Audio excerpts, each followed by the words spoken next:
Bismillahirrahmanirrahim. Assalamualaikum warahmatullahi wabarakatuh. Alhamdulillahirabbil alamin.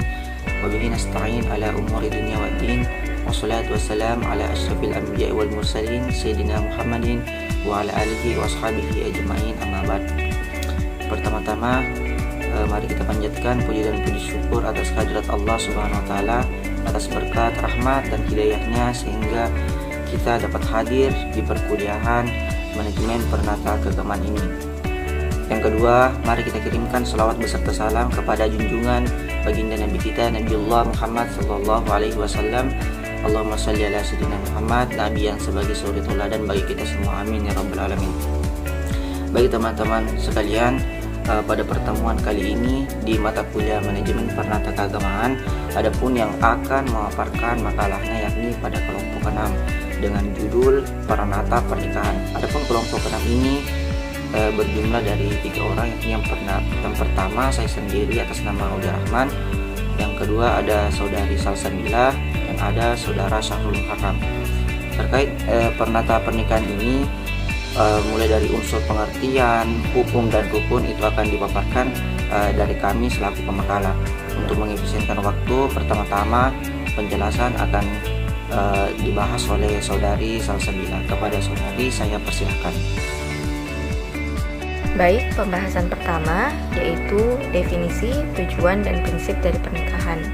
Definisi pernikahan secara etimologi berasal dari bahasa Arab yang diartikan sebagai perjanjian perkawinan atau persetubuhan, dapat juga diartikan sebagai percampuran, penyelarasan, atau ikatan membentuk keluarga dengan lawan jenis. Sedangkan definisi pernikahan secara terminologi menurut Abdurrahman Al-Jaziri, pernikahan adalah perjanjian suci antara seorang laki-laki dan perempuan untuk membentuk keluarga yang bahagia. Tujuan dari pernikahan sendiri yaitu yang pertama, mentaati perintah Allah Subhanahu wa taala dan Rasulnya. Yang kedua, untuk memenuhi hajat manusia sesuai dengan kodratnya. Yang ketiga, untuk melanjutkan serta meneruskan keturunan umat manusia. Yang keempat, untuk mewujudkan keluarga bahagia. Dan yang kelima, sebagai sarana pendidikan paling pertama terhadap calon generasi penerus. Selanjutnya yaitu prinsip pernikahan. Islam sendiri telah mengatur pernikahan mulai dari hal-hal yang terkecil hingga terbesarnya dengan memperhatikan beberapa prinsip, yaitu antara lain yang pertama, fitrah manusia. Yang kedua yaitu sebagai sarana membina keluarga. Yang ketiga yaitu Islam sangat melarang wadat atau membujang. Yang keempat, kebebasan dalam memilih calon pasangan selama sesuai dengan syariat Islam. Selanjutnya, hukum pernikahan, yang dimana hukum pernikahan ini pada dasarnya bersifat fleksibel, yaitu terdiri dari 5 hukum. Yang pertama, mubah, bagi orang yang tidak terdesak oleh hal-hal yang mewajibkannya untuk segera menikah. Yang kedua yaitu sunnah, jika pernikahan bertujuan untuk menemukan ketentraman dalam beribadah. Yang ketiga wajib, jika pernikahan bertujuan untuk menghindari perzinahan. Yang keempat haram, jika pernikahan ia yakini akan menimbulkan mudharat. Dan yang kelima makruh, jika ia belum mampu untuk memberi nafkah dan dalam kasus kecil ketika kedua belah pihak tidak setingkat, misalnya antara orang yang taat dan orang yang kafir. Selanjutnya, rukun dan syarat pernikahan. Rukun pernikahan terdiri dari 5, yaitu pertama, calon suami.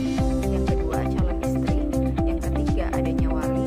Yang keempat, 2 orang saksi. Dan yang kelima, adanya ijab dan qabul. Selanjutnya, syarat pernikahan. Yang pertama, adanya persetujuan kedua belah pihak. Yang kedua, mahar. Yang ketiga, tidak melanggar larangan-larangan pernikahan. Dan yang keempat, adanya pencatatan. Bismillahirrahmanirrahim. Poin D, prosedur pernikahan. Yang pertama, mengenal pasangan hidup. Sebelum seorang lelaki memutuskan untuk menikahi seorang wanita, tentunya ia harus mengenal terlebih dahulu siapa wanita yang hendak dinikahinya. Begitu pula sebaliknya, si wanita tahu siapa lelaki yang berhasrat menikahinya. Adapun mengenali calon pasangan hidup di sini maksudnya ialah mengetahui siapa namanya, asalnya, keturunannya, keluarganya, akhlaknya, agamanya, dan informasi lain yang memang dibutuhkan. Yang kedua, nazar atau melihat calon pasangan hidup.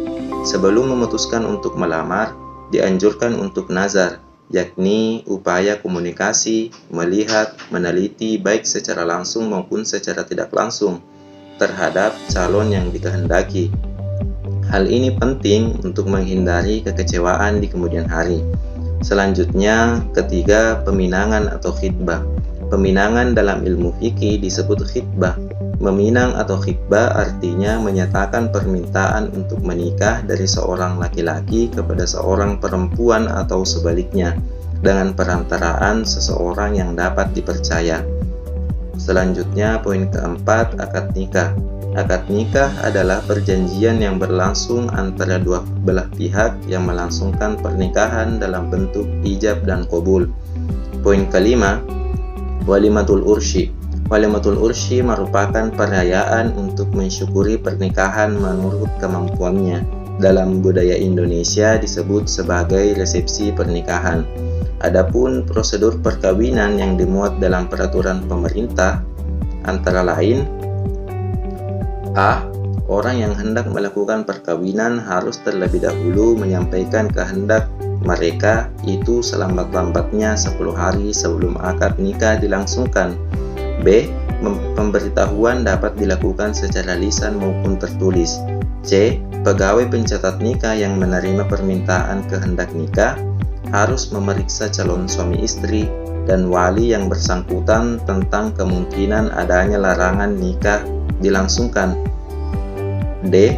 Pegawai pencatat nikah tidak boleh melangsungkan akad sebelum hari ke-10 terhitung dari tanggal pemberitahuan. E. Akad nikah harus disaksikan oleh pegawai pencatat nikah dan calon suami istri, serta wali harus hadir pada saat akad nikah dilangsungkan. F. Akad nikah dilakukan dengan ijab dan qabul. G. Pegawai pencatat nikah mencatat pernikahan dalam buku daftar nikah. Selanjutnya, poin E, yaitu hak dan kewajiban dalam pernikahan. Pada dasarnya, antara kewajiban dan hak suami istri merupakan sesuatu yang timbal balik, yakni apa yang menjadi kewajiban suami merupakan hak bagi istri, dan apa yang menjadi kewajiban istri merupakan hak bagi suami. Adapun yang menjadi kewajiban bagi suami, yang pertama, memberi nafkah, sandang, pangan, dan tempat tinggal kepada istri dan anak-anaknya, sesuai dengan kemampuan yang diusahakan secara maksimal. Yang kedua, memimpin dan membimbing istri dan anak-anak agar menjadi orang yang berguna bagi diri sendiri, keluarga, agama, masyarakat, serta bangsa dan negaranya. Yang ketiga, bergaul dengan istri dan anak-anak dengan cara yang ma'ruf, yaitu dengan cara yang baik, misalnya sopan dan hormat kepada istri serta keluarganya, menyayangi istri dan anak-anaknya dengan niat ikhlas karena Allah, serta untuk memperoleh ridhonya. Yang keempat, memelihara istri dan anak-anak dari ancaman baik lahir maupun batin, baik di dunia maupun di akhirat. Yang kelima, membantu istri dalam tugas sehari-hari, terutama dalam mengasuh dan mendidik anak-anak agar menjadi orang yang soleh. Adapun yang menjadi kewajiban istri secara umum seperti yang pertama, taat pada suami dalam batas-batas yang sesuai dengan ajaran Islam. Adapun seluruh kesuruhan suami yang bertentangan dengan ajaran Islam tidak wajib ditaati. Yang kedua, memelihara diri serta kehormatan dan harta benda suami, baik di hadapan maupun di belakangnya. Yang ketiga, membantu suami dalam memimpin kesejahteraan dan keselamatan keluarganya. Yang keempat, menerima dan menghormati pemberian suami walaupun sedikit, serta mencukupkan nafkah yang diberikan suami sesuai dengan kekuatan dan kemampuannya. Poin kelima, hormat dan sopan kepada suami dan keluarganya. Yang keenam, memelihara, mengasuh, dan mendidik anak agar menjadi anak yang soleh. Baik, putusnya ikatan pernikahan, perceraian, dan akibat hukumnya. Nah, selanjutnya, cara Islam menyikapi terkait perselisihan hingga putusnya perkawinan seperti dengan adanya yang pertama, talak. Talak ialah putusnya pernikahan atau keputusan suami untuk menceraikan istrinya dengan mengungkapkan kata-kata talak atau pemutusan ikatan pernikahan secara jelas.